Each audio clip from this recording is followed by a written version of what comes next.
Midi Lorraine sur RCF en Lorraine. Aujourd'hui, zoom sur le collectif Hashtag. Pour eux, c'est un mouvement citoyen né pendant le premier confinement. Alors le but, c'était de venir en aide aux sans-abri et de leur livrer des repas. Mais finalement, ce mouvement, c'est bien plus que ça. Et on en parle aujourd'hui avec votre invité, Magali.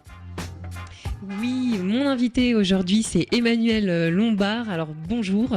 Bonjour Magali. Merci d'être avec nous aujourd'hui. Donc vous êtes membre et bénévole du collectif Hashtag pour eux.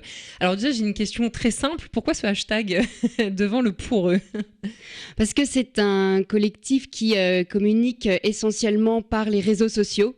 D'accord. Donc c'est une façon beaucoup plus facile en utilisant le hashtag de retrouver les publis qu'on porte. D'accord, donc c'est un jeune mouvement qui a vu le jour pendant le premier confinement. Alors c'est quoi un petit peu l'origine de ce collectif ? Donc exactement, ce collectif est né à Lyon pendant le premier confinement, et parce qu'on s'est rendu compte que du jour au lendemain, la vie s'arrêtait. Et que c'était très très problématique pour les personnes sans abri qui étaient déjà très isolées de base et qui n'avaient vraiment plus rien du tout. Donc c'était une manière de pallier à ce manque lié au confinement. Et par la suite, ça a été beaucoup apprécié et plusieurs branches sont nées dans d'autres grandes villes en France, dont notamment Nancy et Metz. D'accord. Alors donc concrètement, qu'est-ce qui se passe ? Comment ça se passe, cette distribution de repas donc pour les sans-abri ? C'est très simple, 2 fois par semaine. Les jours sont définis le week-end juste avant.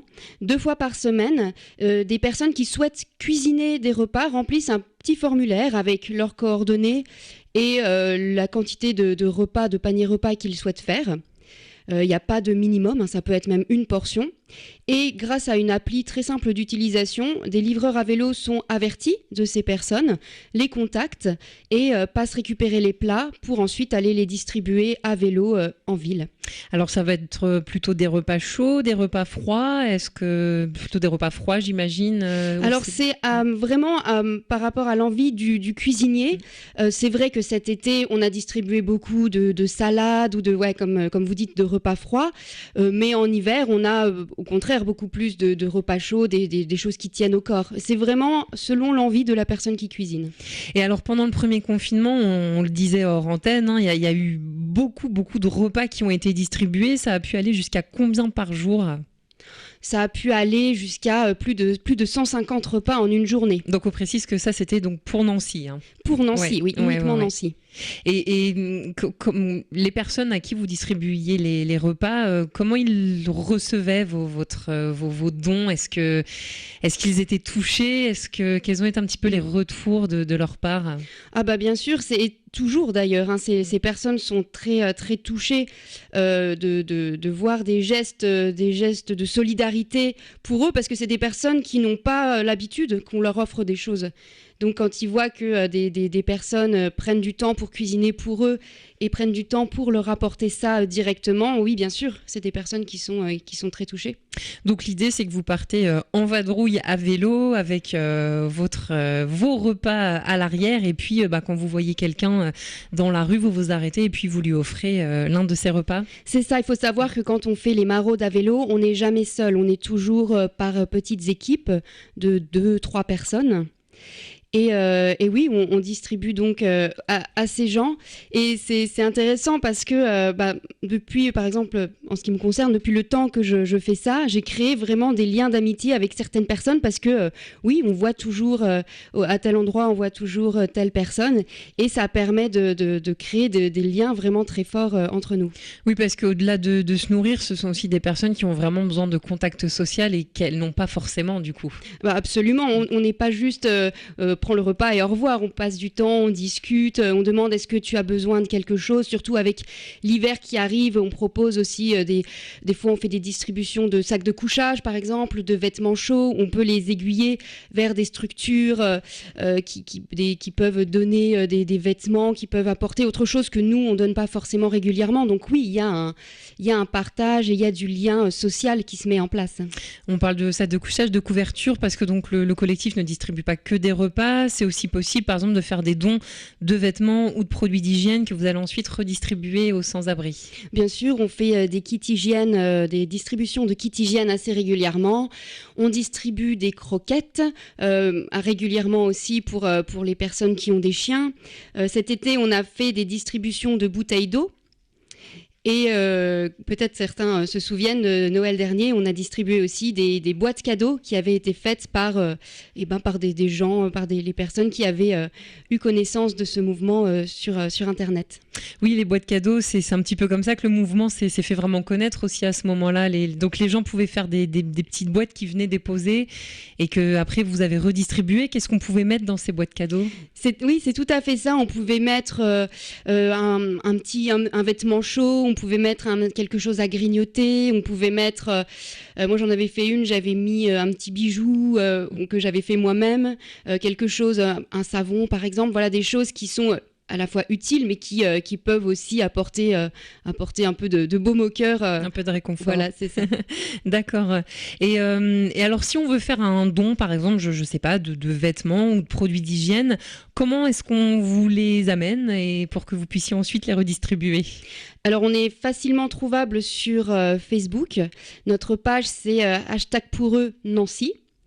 Et sur cette page, il y a des formulaires spécifiques à remplir ou alors en envoyant directement un message sur la petite icône message et il y a quelqu'un du collectif qui recontacte tout de suite après, soit pour aller récupérer les affaires ou ce que la personne veut donner, ou alors en donnant, comme je disais tout à l'heure, le contact d'une structure qui récupère par exemple les vêtements ou ce genre de choses. Et alors aujourd'hui, si vous êtes là, c'est parce que, eh bien, on peut dire qu'il y a un gros manque de bénévoles, hein. Vous n'avez pas assez de petits bras pour faire la distribution des repas et peut-être même pour en cuisiner aussi, parce que donc au début du confinement, c'est vrai qu'il y avait beaucoup de bénévoles et puis là, finalement, ça s'essouffle un petit peu. Oui, c'est ça. Au premier confinement, il y avait des distributions tous les jours et comme on l'a dit, avec beaucoup de repas.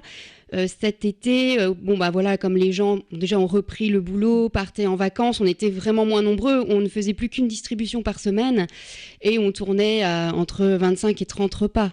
Donc c'est vrai que on arrive un peu aux limites de ce qu'on peut faire et on a pensé que la rentrée était le bon moment pour reparler du mouvement et accueillir toutes les personnes qui voudraient participer et avoir un geste de solidarité pour les personnes sans abri.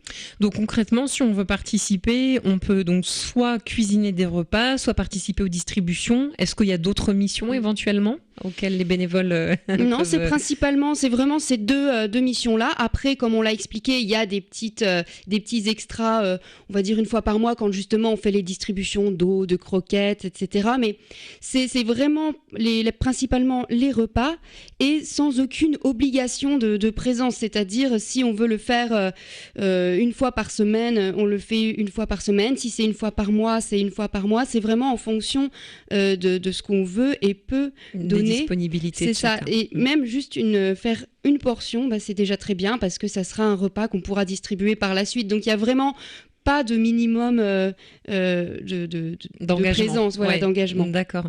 Et du coup, là, ce mouvement pour eux, ça a permis aussi de faire tout un travail de sensibilisation sur la situation des sans-abri, parce que c'est vrai que c'est des personnes qu'on oublie un peu malheureusement parfois ou qu'on ne voit pas. Est-ce que la situation des sans-abri, par exemple à Nancy, vous inquiète ? Est-ce qu'il y en a beaucoup ? Est-ce que quand vous parlez avec eux, est-ce qu'il y a des aides ? Comment ça se passe pour eux ? Toutes les situations sont différentes parce que non, bien sûr que la situation, c'est terrifiant hein, quand on voit les conditions de vie de ces personnes. Bien sûr que ça donne envie de se donner à fond pour les aider. Mais après, on peut pas faire de généralité. Il y a des personnes qui arrivent à pouvoir être hébergées quand même dans des foyers, d'autres qui ne peuvent absolument pas pour des questions de sécurité ou qui n'ont pas connaissance de ce genre d'endroit. Donc il y a vraiment autant de situations possibles que de personnes qui sont présentes. Mais oui, en effet, c'est vraiment c'est alarmant, bien sûr. Et est-ce que justement le collectif est en lien avec la mairie sur ces questions? Parce que vous êtes vraiment sur le terrain, vous voyez la réalité des choses. Est-ce que voilà, vous vous faites remonter ces situations à la mairie, par exemple, pour réfléchir à des solutions pour eux, etc. Ou est-ce que ça pourrait être une piste pour le collectif par la suite? La mairie a connaissance du collectif. Après, il n'y a pour l'instant pas vraiment eu d'échanges concrets ou d'actions concrètes menées avec la mairie. Donc oui, on peut passer un appel à la municipalité de Nancy. Si vous m'entendez, nous sommes preneurs de toute bonne action. Donc on le rappelle, donc le collectif Pour eux à la recherche de bénévoles. Donc on peut soit s'investir à Nancy, soit à Metz. Alors Emmanuel, est-ce qu'on peut juste redire comment on fait pour vous contacter si on veut vous rejoindre et vous aider? C'est très simple, sur notre page Facebook, #PourEuxNancy. Il y a des formulaires, un formulaire pour les cuisiniers, un formulaire pour les livreurs à vélo. On remplit et juste après, un membre du collectif vous rappelle pour répondre à vos questions si vous en avez, pour réexpliquer le principe des jours de distribution. Et c'est parti. Eh ben, merci beaucoup. Alors, n'hésitez pas à rejoindre le collectif. Ils font vraiment une très belle action. Ils ont besoin de vos petites mains, de vos petits bras. Donc voilà, vous êtes les bienvenus. N'hésitez pas à les contacter. Merci beaucoup, Emmanuel, donc membre et bénévole du collectif Pour eux, d'avoir été avec nous aujourd'hui pour nous parler de vos bonnes actions. Merci à vous. Merci beaucoup Magali, mais j'ai une question pour vous Magali. Les petits bras, c'est bien, mais si on en a des grands et des gros bras, on peut venir également? Tous les bras sont les bienvenus. Merci beaucoup Magali, on se retrouve demain avec un nouvel invité dans Midi Lorraine. Allez, nous allons finir avec